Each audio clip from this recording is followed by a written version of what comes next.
Practice mode and action. All right. Good afternoon, everybody. I hope everybody's connected. You can hear us. If there's any, technical issues, please just either raise your hand and pop it in the Q&A. Good evening. My name is Darsey Williams. I am the Director of Educational Travel Operations here at the National World War II Museum. Today, I am joined by Professor William Hitchcock, PhD. He is one of our featured historians on our upcoming travel program, Landing Beaches to Liberation, the Battle of Normandy, and the Seine River cruise to Paris. So today, this webinar is talking all about our Landing Beaches to Liberation River Cruise Tour. So for the next, hour, Will and I here are going to be talking about the importance of this tour, the sites we're going to see, and hopefully persuading some of you to join us in October. So like I mentioned, this is Dr. William Hitchcock. He is a dear friend to the National World War II Museum, the University of Virginia. He is a presidential counselor here at the museum. He has been a part of our international conference on World War II for many, many years. He was here this past spring with the University of Virginia for our domestic Experience the Victory program. But this tour, our Landing Beaches to Liberation program, is his first time traveling with us internationally on one of our educational travel programs. So Will, what are you most looking forward to on Landing Beaches to Liberation? Well, first, let me just say hi, everybody. Darsey, Yeah. Thanks for the intro. I've been studying France and studying the Normandy region and World War II and the Cold War for a long time. And I think that the more I look at, the Cold War and the earlier part of World War II and the war itself, the Normandy experience, the events at Normandy and their meaning become ever larger. I mean, this is a place and it truly is sacred ground, not just for Americans, of course, and we're going to see the Normandy Cemetery, which is sacred ground, where so many Americans lie. But it's an extraordinarily important place in French history as well, not only because of the Normandy invasions of 1944, but a much earlier Norman invasion of England. But I'm excited, in a sense, to kind of get back to France, get back into the countryside of Normandy, which is a very, very beautiful part of France. It's very rural, it's very agricultural. One of the things that a lot of American soldiers noted when they arrived there was that there seemed to be more cattle than humans. It's very much cattle producing, butter and cheese producing area, and also very importantly, apples, which means brandy. Yes, you got it. Lots of Calvados. Okay. So I'm not going to say that Calvados is the thing I'm most looking forward to, but it's got to be up there. But it's a beautiful place. It's a soulful place. I mean, it's because it's not Paris and it's not in the center of the hubbub. There's a kind of feeling, I think, in Normandy. I don't want to say of sadness, but of a kind of, you have a bit of a feeling that you're in a special place right when you get there. Something about the natural beauty of that part of France. It's quite sparse in terms of the population. It's quite thinly settled. And we're going to be on those beaches that are so moving and powerful, and this crashing of the sea and so forth, the presence of the sea. The whole thing is a feast for the senses. And I think that's the thing I'm most looking forward to. Yeah. And just to add on to that, that the people of Normandy, the Normans, the locals, every time I'm in Normandy, bringing our guests there, the number one thing I hear is these people are so lovely. They're so appreciative. And I think that really just adds to what makes Normandy so special. Oh, well, let me just say for some of the people who are from Virginia on this tour that I've done a UVA trip to Normandy, a couple of them. And one time we were holding up a flag of Virginia to take a picture, a school picture. And a Frenchman approached us and said, Virginia, you guys, the 29th, the Blue and Gray Infantry Division. And there was a moment of real embrace. I mean, I think this is exactly what we can expect. I spent a lot of time in France, and especially in the olden days, you didn't always have the warmest welcome, perhaps in Paris or some parts of France. Normandy is very different. It's a place where the American experience, the American travelers are incredibly welcome. And I think it's just this bond over having gone through these days of June 1944 and the months afterwards when there were so many so many Americans in that region fighting, and then also beginning the process of clearing out the liberated territory in that strip along the Normandy coast. So Americans have been there for a long time, and they've been going back there a long time. And I think we always feel we get a warm welcome. Absolutely. So like I said, will be one of the featured tour historians on our Landing Beaches Deliberation.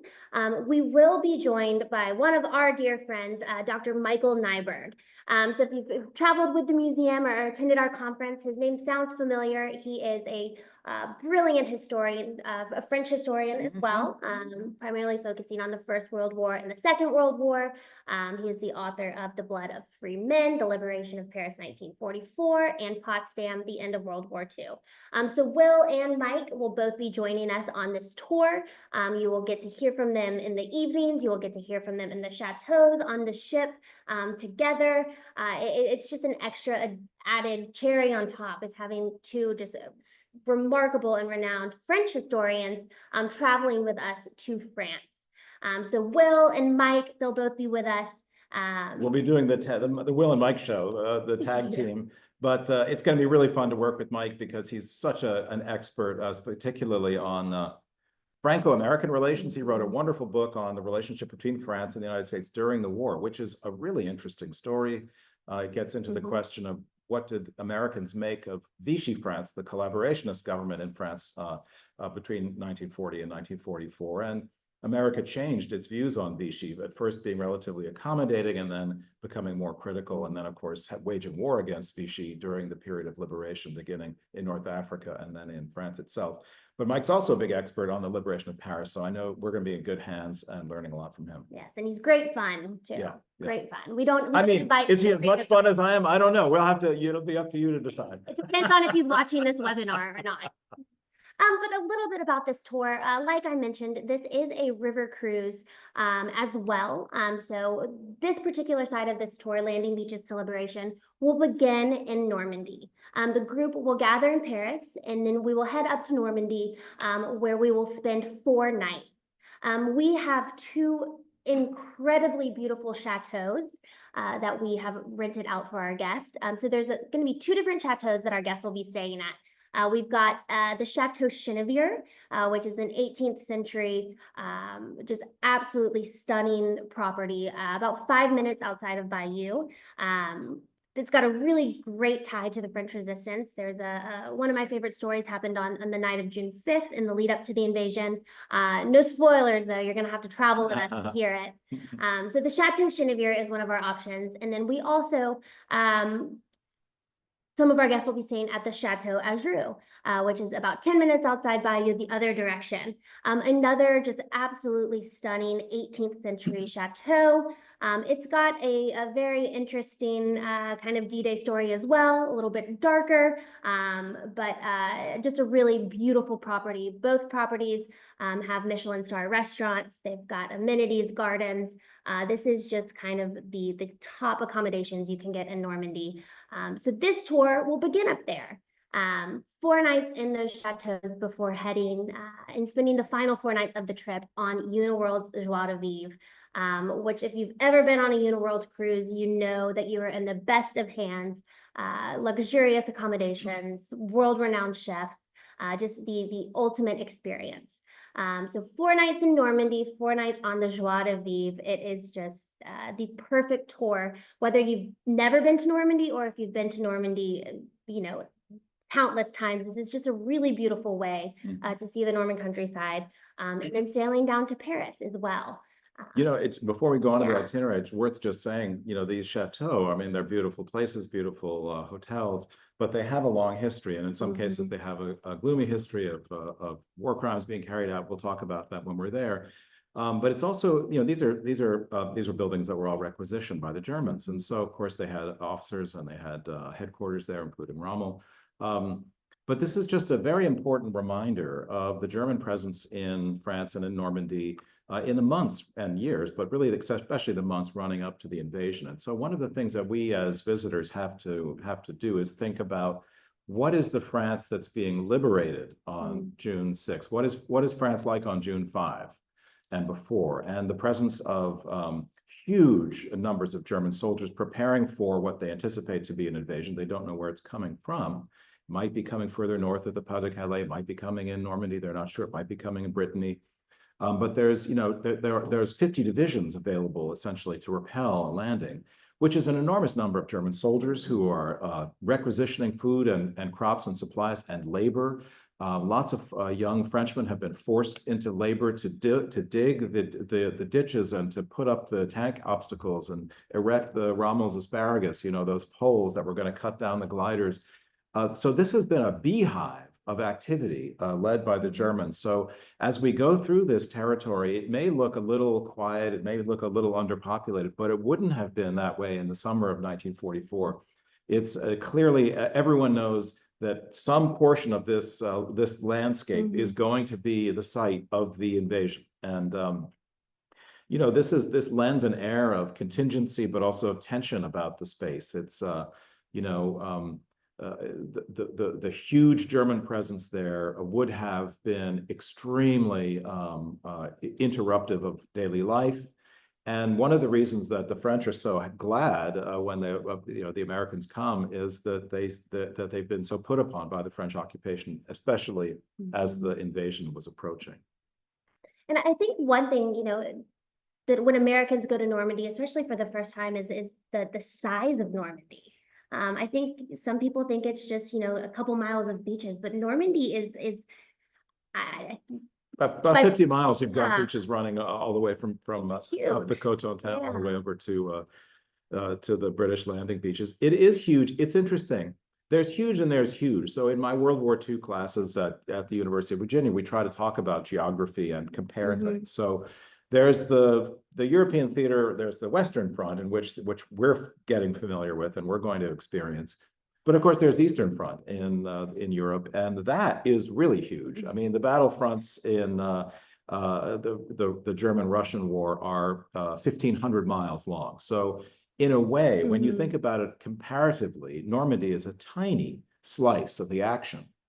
But history is interesting. I mean, there are moments when a huge amount of consequence can be placed upon a relatively small, narrow front.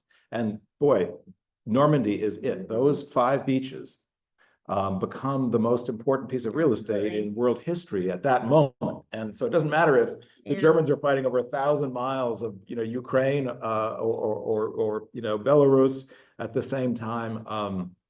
That 50-mile sort of sweep of beaches becomes one of the most important places in the war.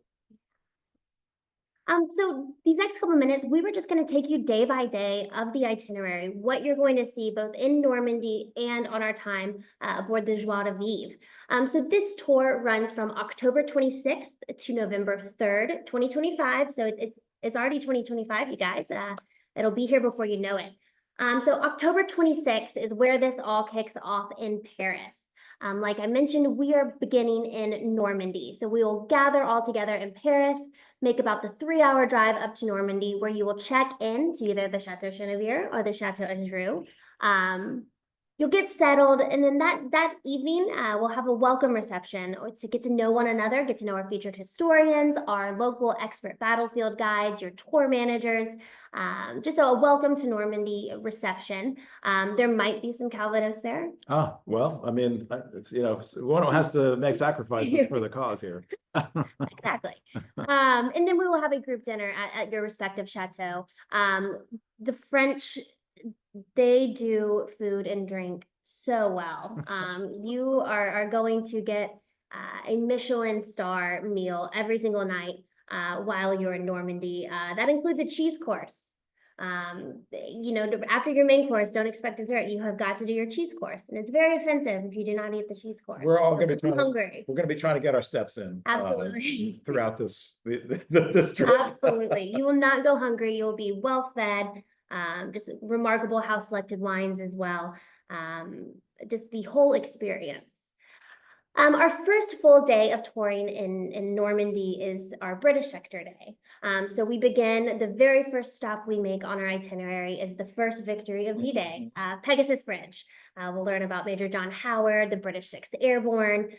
We will see the site of the original bridge and then also head into the Memorial Pegasus, which is a small museum dedicated to the 6th Airborne, and it also actually has the original Pegasus Bridge in the garden. So you'll get to see the historical Pegasus Bridge and then today's Pegasus Bridge as well. Like I said, that's the first victory of D-Day. So we always like to start our tours there. Very important point, which I know you were going to make, but needs to be really stressed, is it's a coalition, and a coalition that wins the war, coalition that wins the Battle of Normandy.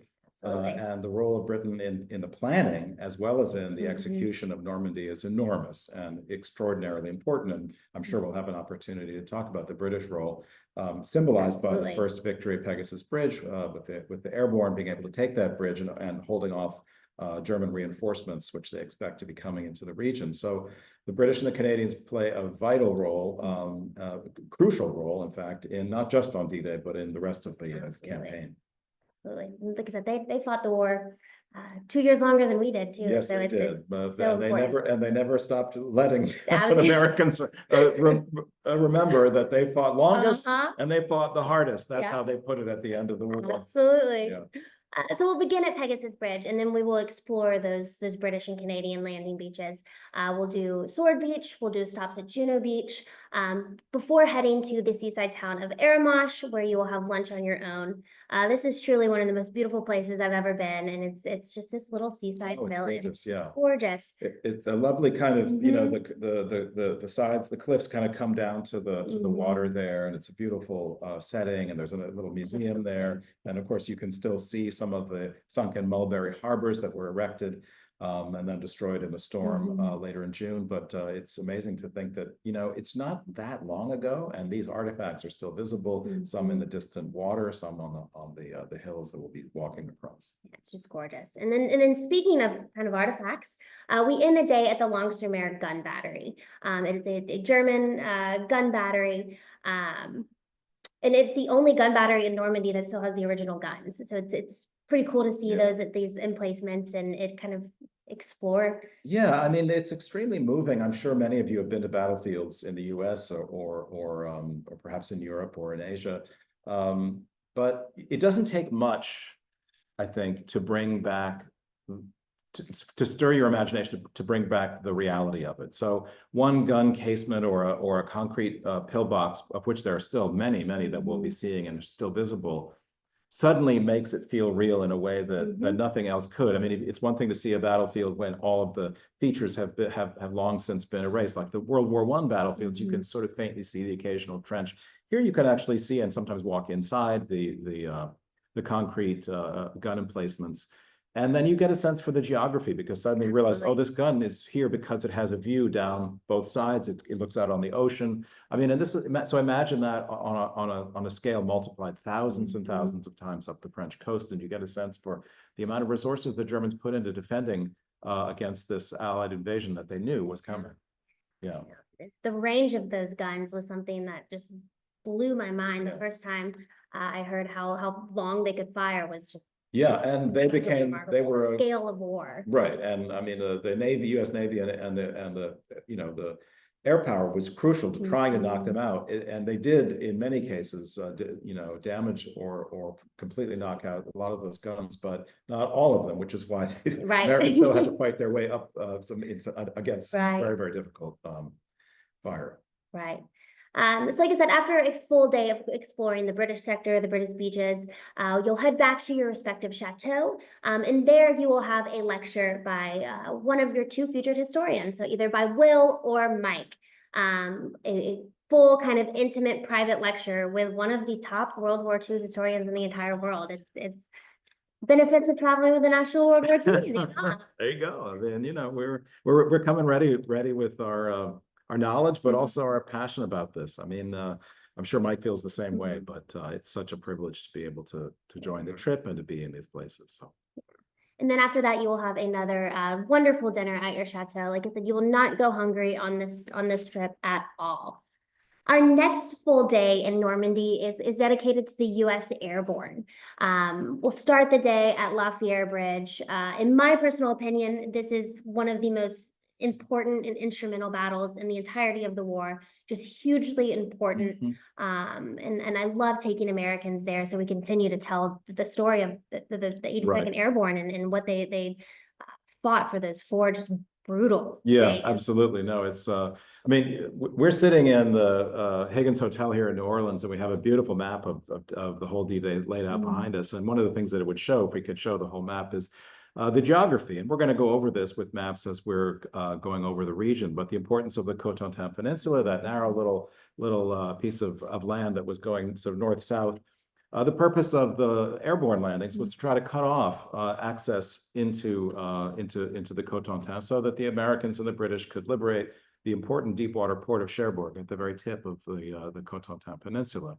And there were some very, very bloody battles that were required to be fought to secure the crossroads and then to cut off the Cotentin from the Germans. And this is one of them. We're arguably one of the bloodiest battles in American military history in a very, very intense conflict over a couple of days. But you know, it's the Utah has its own its own narrative, if you like. It's quite different from what happens at some of the other beaches.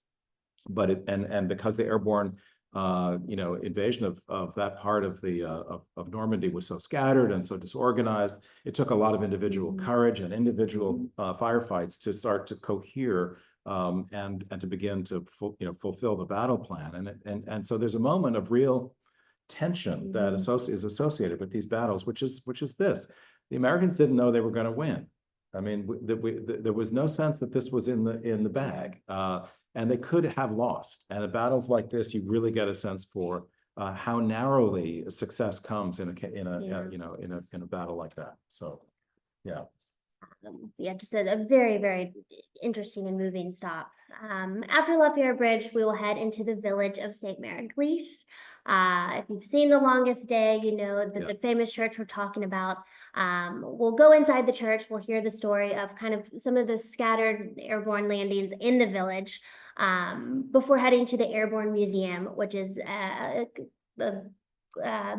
museum dedicated to the 82nd and 101st Airborne. Yep. And one of the things that we kind of touched on briefly is just kind of the memory of the invasions and the liberations.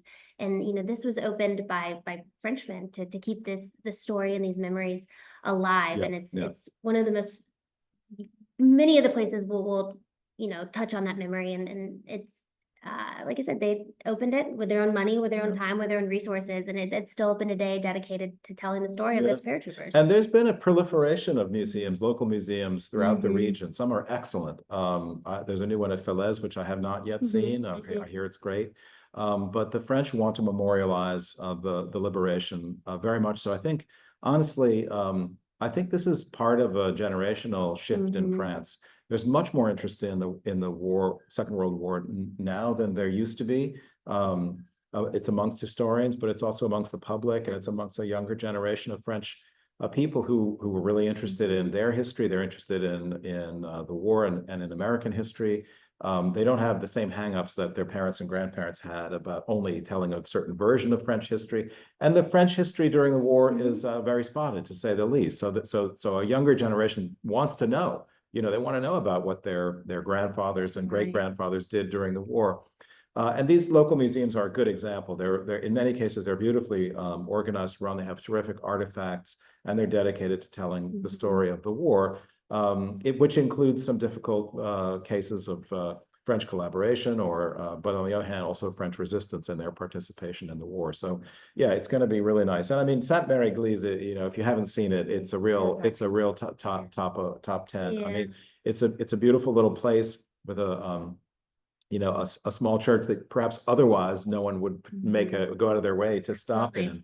But it's hugely significant crossroads that the airborne troops had to take, and they were so scattered they weren't quite sure where they were. So the fighting there is extraordinarily tense and dramatic, including in the Longest Day, the depiction of the parachute guy who gets stuck on the steeple of the church. So yeah, an absolutely unforgettable little place. Absolutely. Absolutely. We'll have a beautiful group lunch together. Before this afternoon, our first stop after lunch is Breakour Manor. Speaking of those small battles that made such a huge difference, especially on D-Day.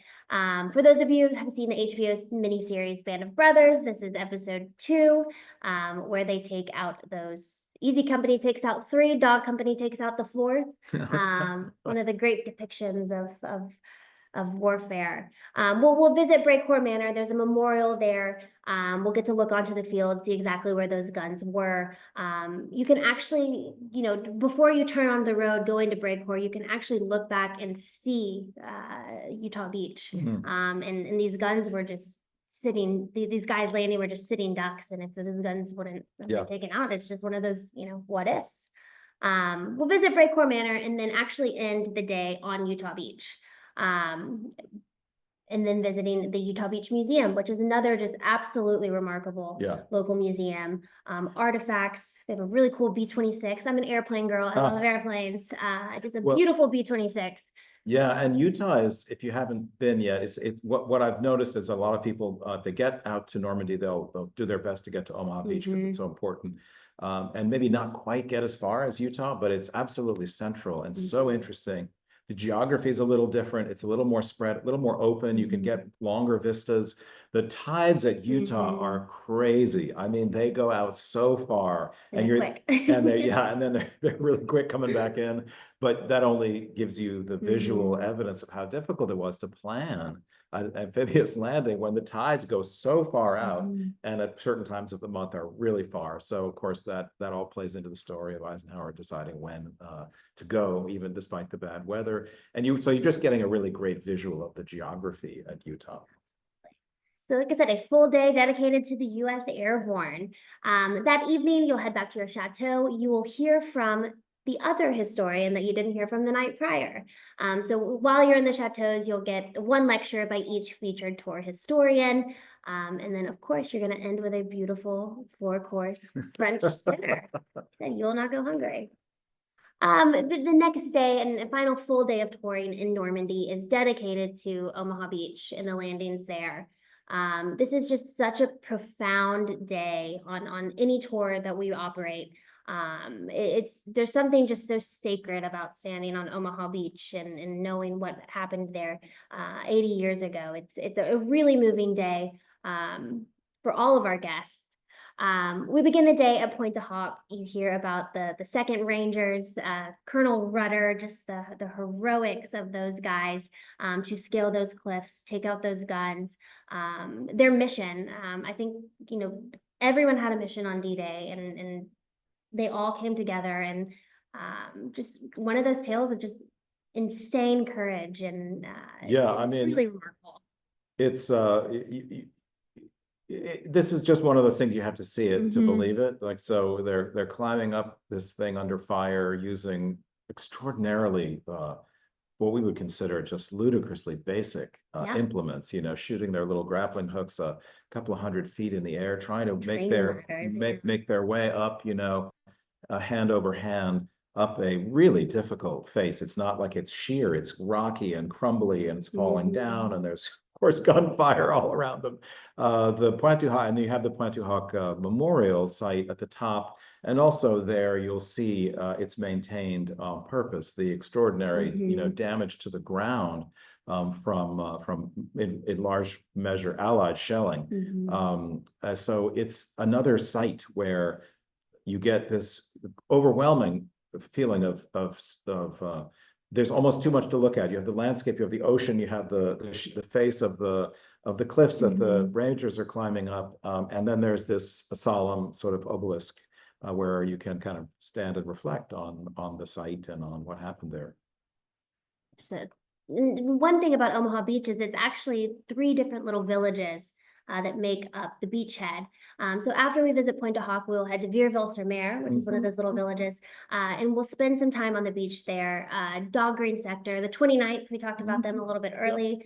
One of the most devastating stories from D-Day happened on Dog Green. Yeah, I mean, you're all gonna know a fair amount about this, I imagine, and it's so much a part of our popular culture, Omaha Beach.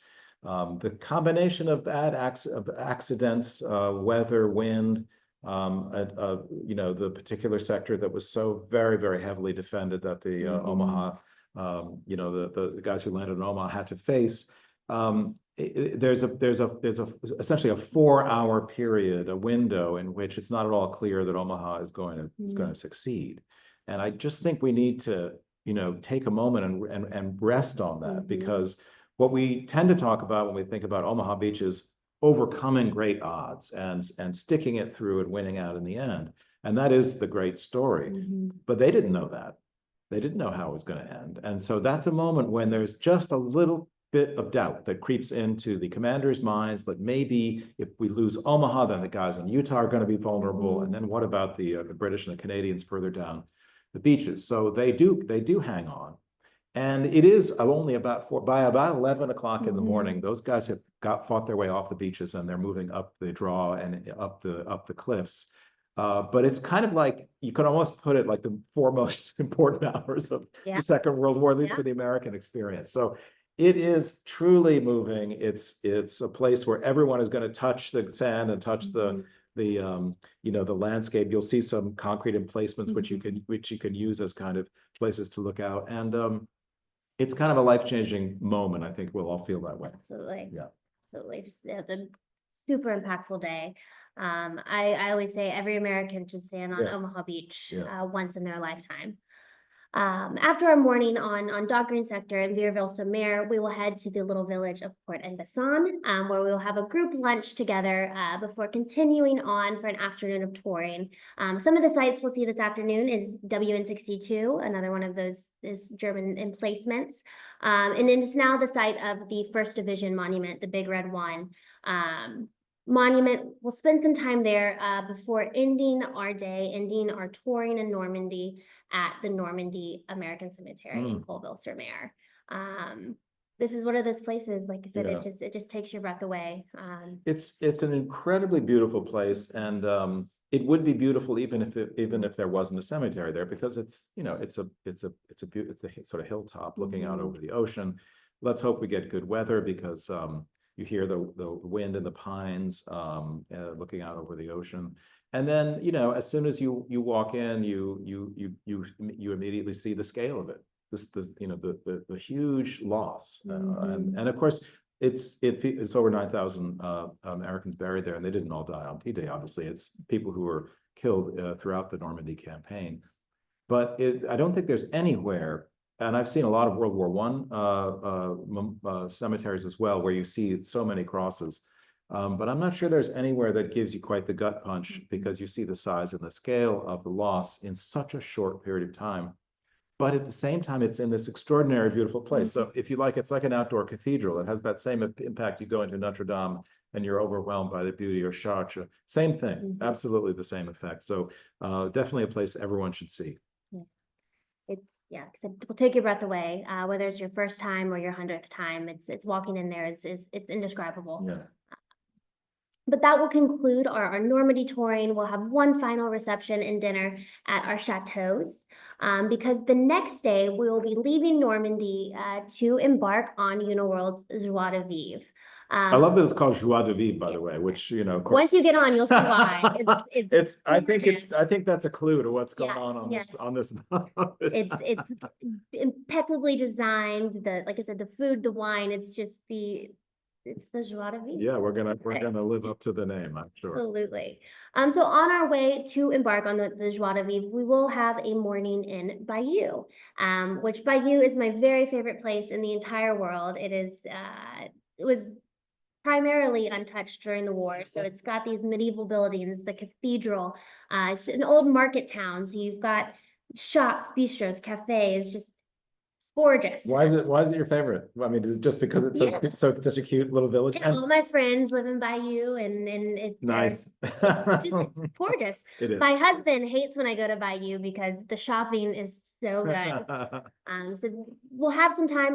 We will visit the Bayeux Commonwealth War Cemetery. This is the British cemetery. The Brits and how they commemorate war it's different than how Americans. That's an interesting observation, and we can unpack that a little bit. I will say one thing about that cemetery in Bayeux. There are German troops buried there as well, and this is a very interesting phenomenon. You won't find German troops buried at the Normandy American Military Cemetery, but there are a number of grave sites where there are mixed, soldiers from both sides. They had to be buried somewhere, and the respect for the dead and the formalities of a cemetery is something that the British were very well practiced at, because of course they had gone through the experience of the First World War. They had kind of invented the idea of what we think of as like the modern military cemetery, with its beautiful crosses laid out on these perfect lawns. But one thing that the British do, which is very sentimental, which the Americans don't do at the American cemetery, is the British plant a lot of roses and flowers around the crosses. And you'll see this in World War I cemeteries all the time.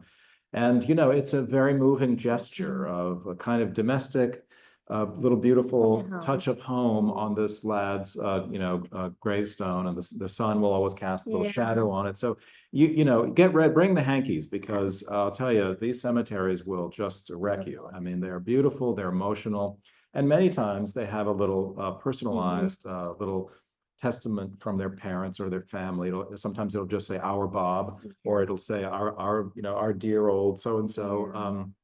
Or it'll have a piece of scripture. So each headstone is personalized. And this is something, as you say, that's quite different from the American approach, which still feels a little bit like you're on a parade ground. Everybody doing the exact same thing. The British, everyone has a little touch of individuality. And they are scattered all around. So I'm sure that, the course of our trip, we'll have the opportunity to see a few more. Absolutely. And Bayeux has a lovely cathedral as well. It does, yes. Which after our visit to the cemetery, we will be doing a guided tour of the Bayeux Cathedral. Like I said, 1077, just absolutely remarkable mix of architectural styles, kind of a hodgepodge, repair, renovation. It's just absolutely beautiful. So we'll do a guided tour of the Bayeux Cathedral, and then you will have some time to explore the village, the town on your own, grab lunch there before heading down to Rouen to embark on the Joie de Vivre. Now, one of the things you're all going to have to practice is how to say "Rouen" in French. It's really difficult, and they don't make it easy. But this is one of the great tests. Is like, can you actually pronounce Rouen? The Rouen was wrecked in the war, unfortunately. Unlike Bayeux, which was is priceless because it wasn't damaged. Rouen was badly damaged because it was part of a big railroad intersections, and so the Americans and the British were bombing a lot of that part of the country, but particularly Rouen. So the famous cathedral there, which was unfortunately quite badly damaged, is proudly standing and has been repaired mostly. There's still some chunks that aren't quite done. But that's also, that now we're getting into areas where the history widens beyond just the battles, and so we're going to get to talk a little bit about French history and ecclesiastical stuff and churches and so forth. And Rouen was actually the scene of the 8th Air Force's first raid over Europe, 1942. Yeah, right. All leads back to airplanes with me. Yes. Well, I mean, that's great, except that then they started to bomb the cities. And didn't stop until the end of the war. Well, what are you going to do? It's a different tour. But we will embark. You will get settled onto the Joie de Vivre. We will continue our World War II touring by heading to Dieppe. One of my dear friends, Sylvain Cast, he is one of our expert battlefield guides as well. So if you choose to travel with us, you'll get to meet Sylvain. He first introduced this story to me. I have such a soft spot for the Canadians now, and just the heroics, what happened on the beaches in Pourville and Dieppe. I love bringing Americans here because this is one of those stories that the average American either that doesn't register know or knows a little bit about it. But we were talking briefly before this, without Dieppe and the catastrophe that was Dieppe, you don't have those lessons that makes D-Day so successful. Yeah, I mean, Dieppe is a great reminder again of the contingency and the things that don't always work out the way the planners want. Dieppe is a sort of a famous failure of an amphibious landing by mostly Canadian troops, and it's a slaughter for them.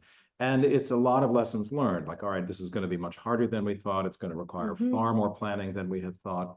But it also reminds us to pull out the lens a little bit, because what's happening in the middle of 1942? I mean, it's much too soon to be beginning to think about liberating France. the Americans, are only just in the war, and they haven't even gotten to North Africa yet. So we're talking about, in a sense, a testing of an idea. But really, what was Dieppe designed to do? Did they really think they were going to liberate? Of course not. They didn't have the scale of planning and so forth. But it's a crucial test because they learn a lot of valuable lessons. One of which is they have to have control of the skies and they have to have control of the seas before they can ever dream of getting a really big amphibious force across the English Channel. And so then it's back to the planning board for almost another 2 years to get it right. And there's huge pressure from the Soviet Union to open up a second front. This is part of the thing that's pushing them. Why did they do it? Well, they're trying to show the Russians that there's a chance of opening up a second front early, and that kind of evaporates after Dieppe. So very important, significant engagement. Really glad we're going there. Yeah, and one thing that's so different about Dieppe, especially our first stop, Pourville, is these landing beaches. And instead of sand, you have these rocks and these boulders, and just trying to land anything on these beaches, it's nearly impossible. Right. It's so different. Yeah. Yeah. Trying to get your footing on that stuff. Right. It's not easy. Add some seawater and a lot of enemy guns firing at you, and you can imagine. Right. Absolutely. Yeah. Absolutely. So we'll visit some of those landing beaches. You will have a chance to explore Dieppe on your own, with lunch on your own. Like I said, it is one of these Normandy's. I love Normandy so much because of these charming seaside fishing villages, and Dieppe is another one of those. If you like oysters, the best oysters in the entire world come from Normandy. So be sure to try some in Dieppe or Airborne. You'll have lunch on your own, and then we will end the day at another Commonwealth cemetery. This is the Dieppe Canadian War Cemetery.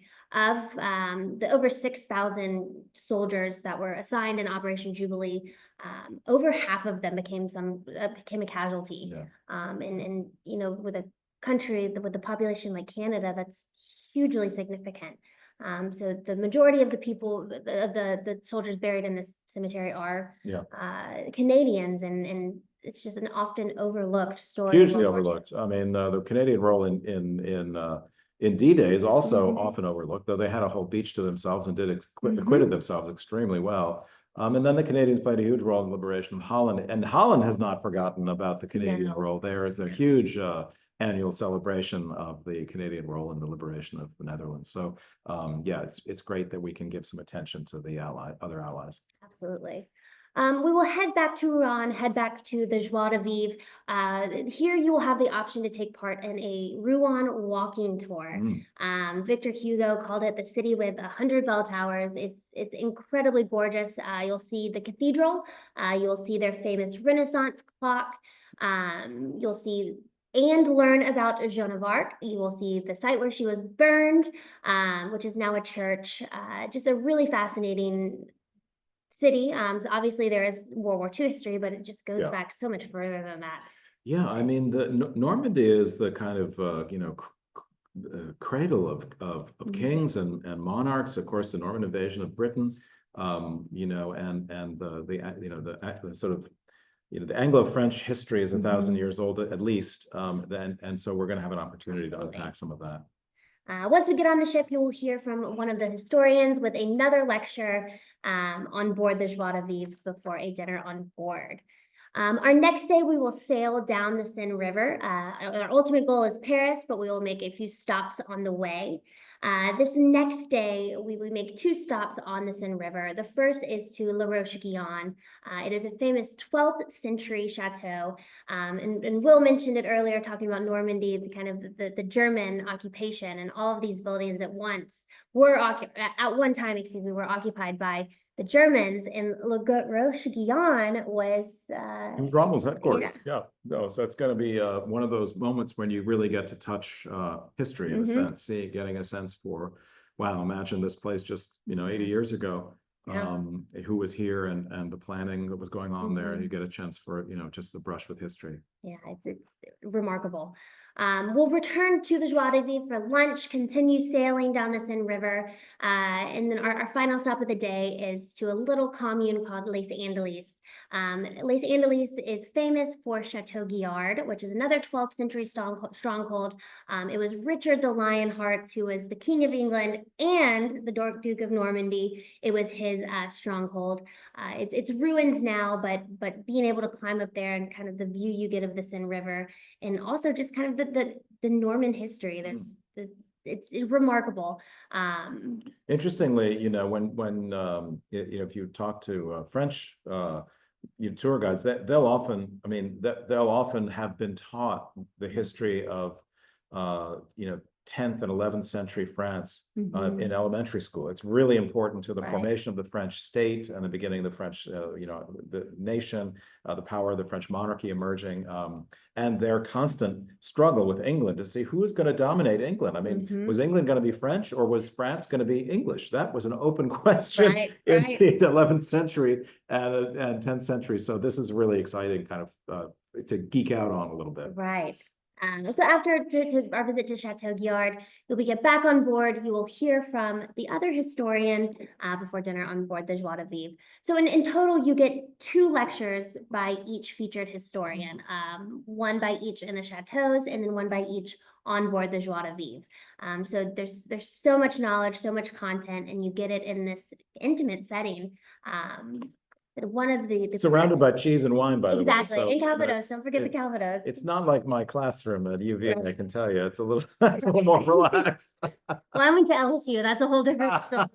That's right. Maybe you guys had cheese and wine in your classroom. I can see that.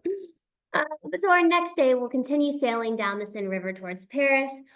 This day, we will stop and visit the Palace of Versailles, Louis XIV's famous Palace of Versailles. We'll see, the Hall of Mirrors. We'll visit the private apartments. We'll learn about Louis XVI, Marie Antoinette.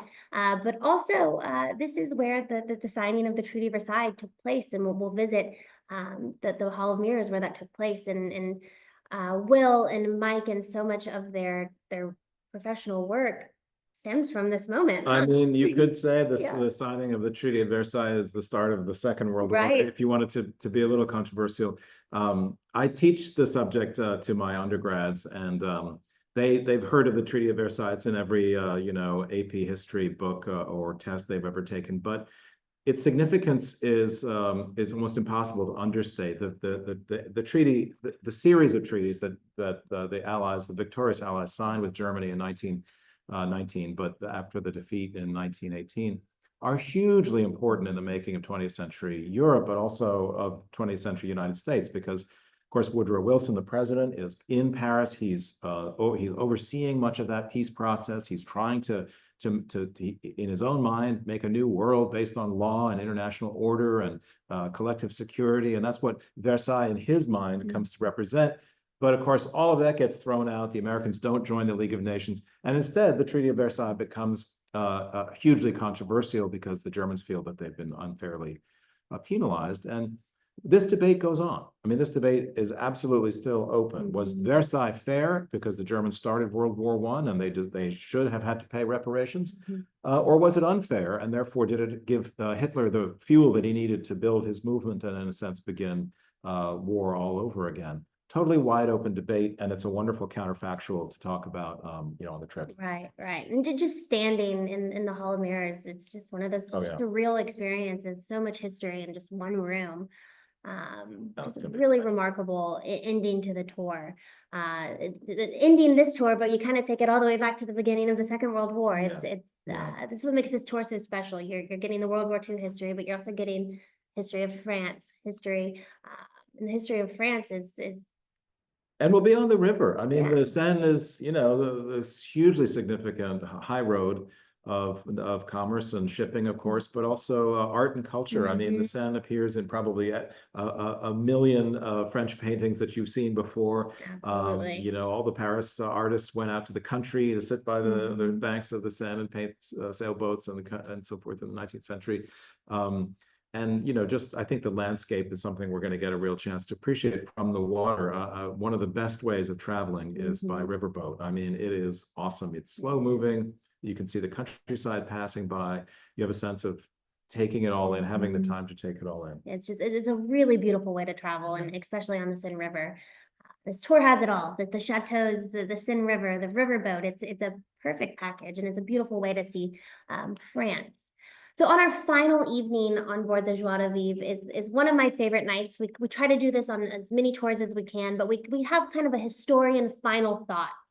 Very laid back opportunity and chance for Will and Mike to share their final thoughts on the tour, but also a chance for our guests to ask any unanswered questions. Just a very informal way to wrap things up. It's a ton of fun. You don't know what questions you're gonna get, which makes it. Well, I feel that way every time I walk in a Right. classroom, so you never know. You know, yeah, I think that the trip itself stimulates so many questions in your mind, and at the end, you have a chance to kind of reflect on what you've seen.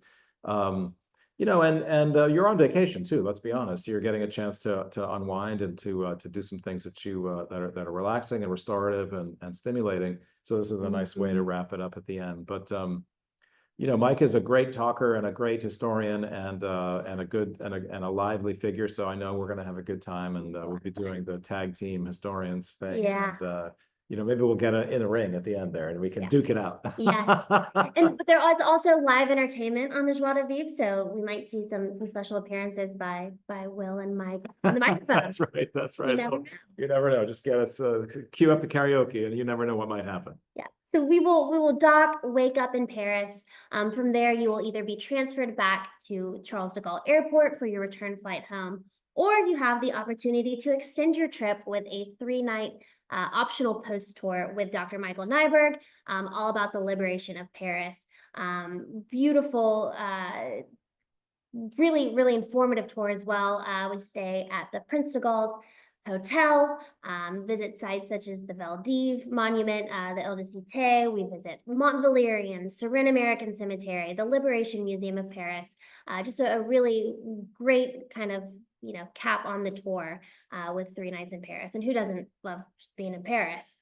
Well, and I won't be with you. Mike will be running that, but I spent a lot of time in Paris as a student and subsequently. The liberation, the landscape of the liberation in the city is so interesting, and understanding, as Mike does, exactly what happens where resistance movements are located, how they're communicating, how they're signaling to the Germans, are we fighting or are we not fighting? The role of the Americans is sort of in the background, but because they've liberated France, but they're allowing the French forces, in a sense, to have the honor of getting into the city first, but really the Americans are pushing the action. So there's a wonderful sort of you know, drama in those few days of the liberation as to how it's going to happen, and will it be a disaster? Will the Germans, you know, destroy the city, set it on fire, whatever, bomb it? And so there's a lot of drama that Mike can unpack for you. Yes, so that is, like I said, the optional post-tour extension. We still have room available on that. But that, folks, is our Landing Beaches to Liberation, the Battle of Normandy and Seine River Cruise to Paris educational travel program, October 26th through November 3rd this year, this fall. We have extremely limited space on this tour. So if you're thinking about this, if this sounds interesting, please give us a call. Go ahead and get booked, because I think we only have 3 cabins left. Oh wow, better get so on it, you know. I mean, extremely limited space. We hope this webinar has been informative. You've learned something's piqued your interest, whether it be, you know, Omaha Beach or the Calvados. There's something for everyone on this tour. Or the shopping in Bayeux. Or the shopping in Bayeux, absolutely. There's a little bit of everything. But it's such a beautiful way to see France, hear these stories, keep these stories alive. And we hope that you will join us. Come on along, sign up. It'll be fun, and we're gonna have a lot of fun in the Joie de Vivre. Yes, we will. So join me, join Will, Dr. Michael Neiberg this October in Paris. Hope to see you then.